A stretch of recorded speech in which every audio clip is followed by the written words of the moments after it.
And of course, we're getting ready to go over the evidence review from the other night when we were in Terre, Haute. And right now, Kim is with us. Kim's a new member of ISPI, and we're going to get ready to show Kim how to go over evidence review, and hopefully we'll find something in order to bring back to the client.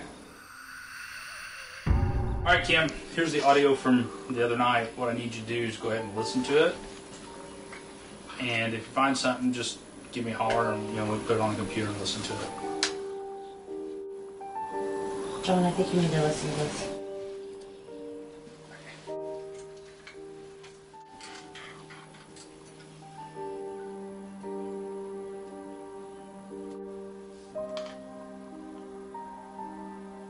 Yeah, it sounds like something. Go ahead and mark it down. We'll put it on the computer and listen to it here after a bit, so if we clear it up a little bit. It's kind of rough to hear, but it's something. So we got kind of, I don't know, something I can't explain, guys. This is in the back kids' room. We're wrapping things up. We're getting ready to go outside with the client, give the house a chance to rest. We're going to exit the room. Now, what you're going to see is actually in the dream catcher, there's been a little light. It gets really bright and then does a circle inside the dream catcher, and then it's followed a few seconds later by the orb. Now, at that point in time, we're all outside, right, giving the house a chance to rest. There's nothing on, nobody in the room at that particular time. And it's coming up here in a few seconds, because the first one happens at 26:10. Now watch the dream catcher. See it? Mm-hmm. Okay, now. Okay. Now, wait. Give it a second here, because then another one comes through the air here. Okay, there's the next one. I'm not big on orbs, but here again, I can't explain the light in the dream catcher, because nobody's in the house. I mean, even the client is out of the house at that point. Okay, and it's a bright, shining light, and it follows the circle of the dream catcher, then it's followed by an orb. Right. So, something I can't explain. Okay, Kim, so I brought the audio from the digital voice recorder up on Quality Pro, those couple of clips that you listened to. Before I clean them up, let's listen to them. Actually, before we clean them up and amplify them a little bit. That's what you heard, right? Okay, so if we take this and amplify it a little bit here, and we'll loop it.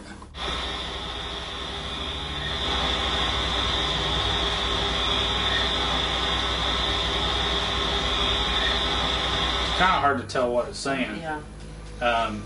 But it is a voice that obviously is not any of ours. It's like he's yelling. Yeah, almost like something's yelling.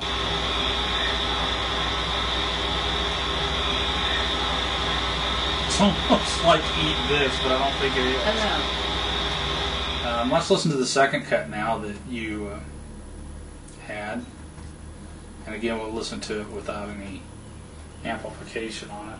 Okay, here it is.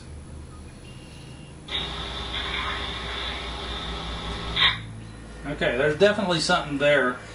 You can actually hear footsteps that are actually us leaving the property and the door closing. Let's go ahead and amplify this a little bit and see if we can kind of make out what it's saying.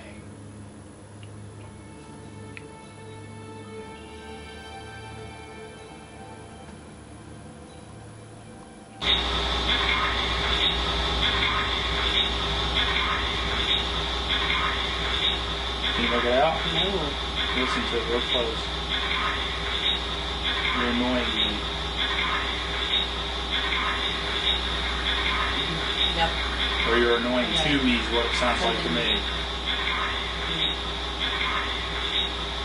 I think that's what it is. I think it's something saying you're annoying to me.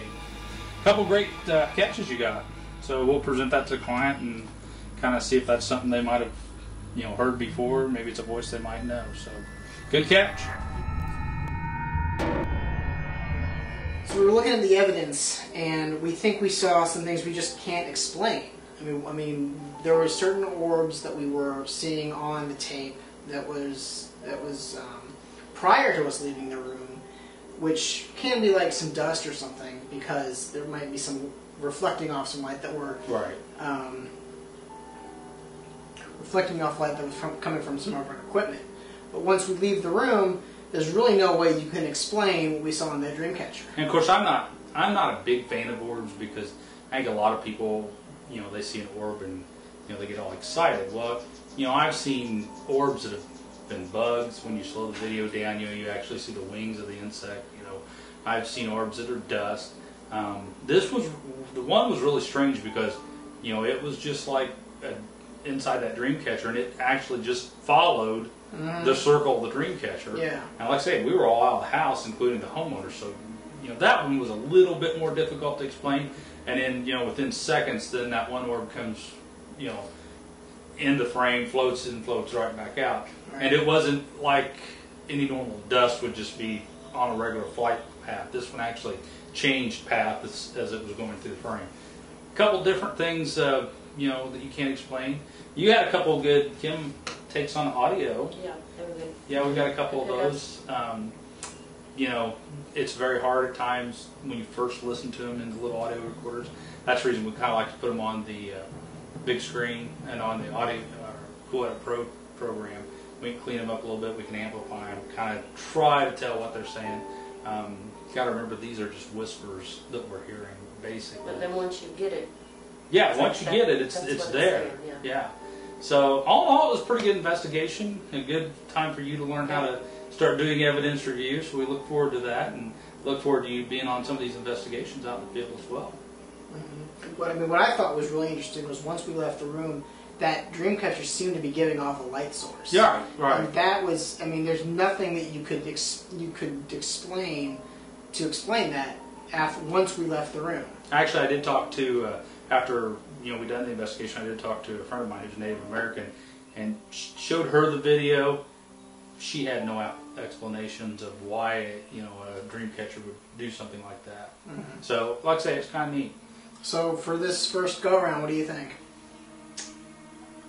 Something's kind of there, but I don't think it's anything that's going to hurt them.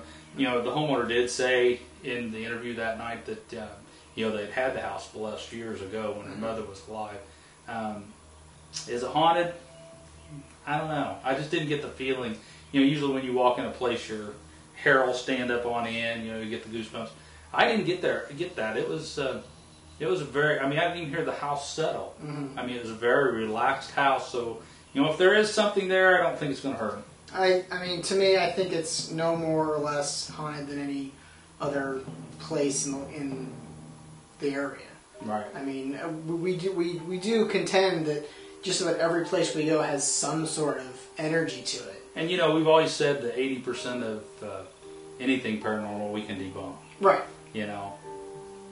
This was just one of those 20% that we just couldn't really put our hands on and really kind of think things through. So I don't think it's anything that's going to hurt him. I do want to make mention too, the little boy is now sleeping in his bed. Good. And is sleeping all night long. So I don't know whether psychologically that was us being there that helped that along, or let's hope. Whether maybe he just realized there's nothing to be afraid of anymore. Sure.